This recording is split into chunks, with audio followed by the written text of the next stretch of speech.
Elon Musk, Jeff Bezos, Warren Buffett, Mark Zuckerberg, and Bill Gates all have one thing in common. They are part of the Forbes top 10 wealthiest people on the planet. But they are not the only billionaires on the world. There's approximately 3,200 billionaires in the world, and the world's millionaires population amounts to 59.4 million adults. And all these people are regarded as wealthy. If so many people are regarded as wealthy, how do we determine levels of wealth? And most importantly, how can you determine your level of wealth? I find that terms like affluent, rich, wealthy can be very vague and confusing at times.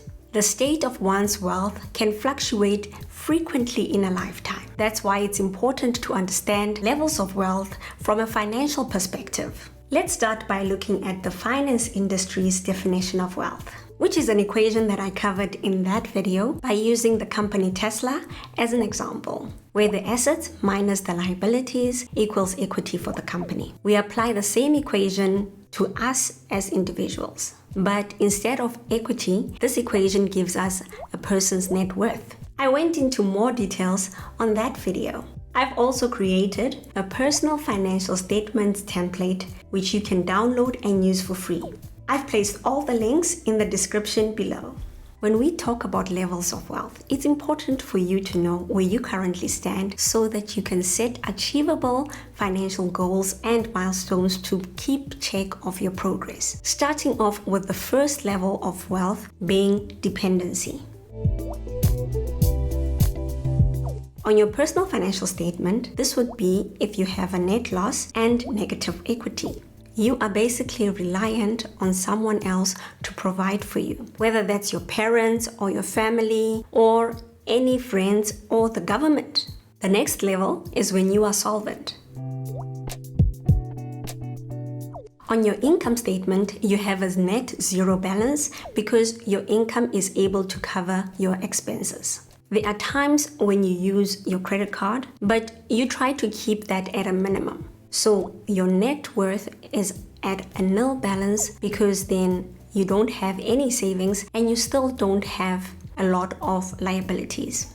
It's possible that you may have little money saved for emergencies. In other words, you are the working poor who live paycheck to paycheck. I've talked about how you can stop living paycheck to paycheck on that video, which I have also left the link in the description below. Please comment down below with a blue heart in support to everyone who is working hard to build their wealth but keep getting derailed by unforeseen situations such as bad economic conditions and anything else that they might currently be experiencing.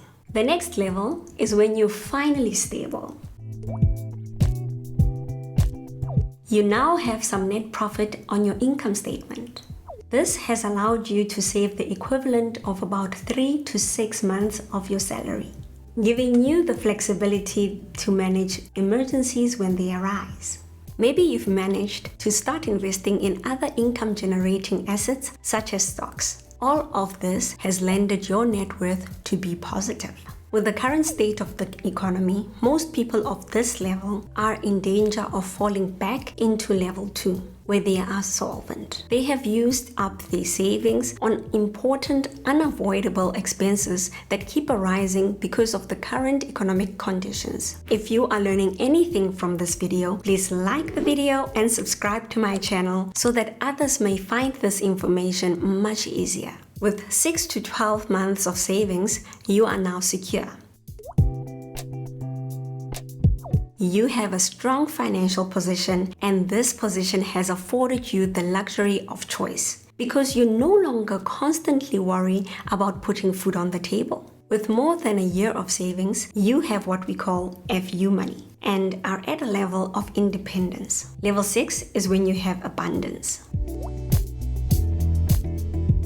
From this point on, it's possible that you are part of the high net worth individuals as described in the asset management industry. High net worth individuals are people with liquid assets that amount to over $1 million. Liquid assets are cash or money in investments such as certificates of investments that can be converted to cash relatively easily at any time. This is excluding your home that you live in and other assets which cannot be sold quickly such as art or collectibles. Asset managers separate the population of high net worth individuals into 3 separate bands. The first one is millionaires next door, who have from 1 to about 5 million in investable wealth. Currently, there's over 20.2 million people in the world who fall in this category. Then you find the mid-tier millionaires, those with 5 to 30 million to invest, and there's about 2.1 million of these people in the world. Ultra high net worth individuals, those with more than $30 million to invest, there's over 220,000 people in the world considered to be on this level of wealth. Even so, those who make it to the Forbes top 10 billionaires list are the cream of the crop. Knowing the different financial levels is important because it clarifies what you are working towards when you set your financial goals. So save this video in your watch later list to use it as a reference in your wealth building journey. Because there's one thing that keeps most people from reaching that next level of wealth in their wealth building journey. We are all capable of building our wealth to the levels of the high net worth individuals, just as anybody can. But first, we have to stop doing this one thing. Watch this video next to find out what it is and to take easily actionable steps to stop doing this one thing. I'll see you on the next one.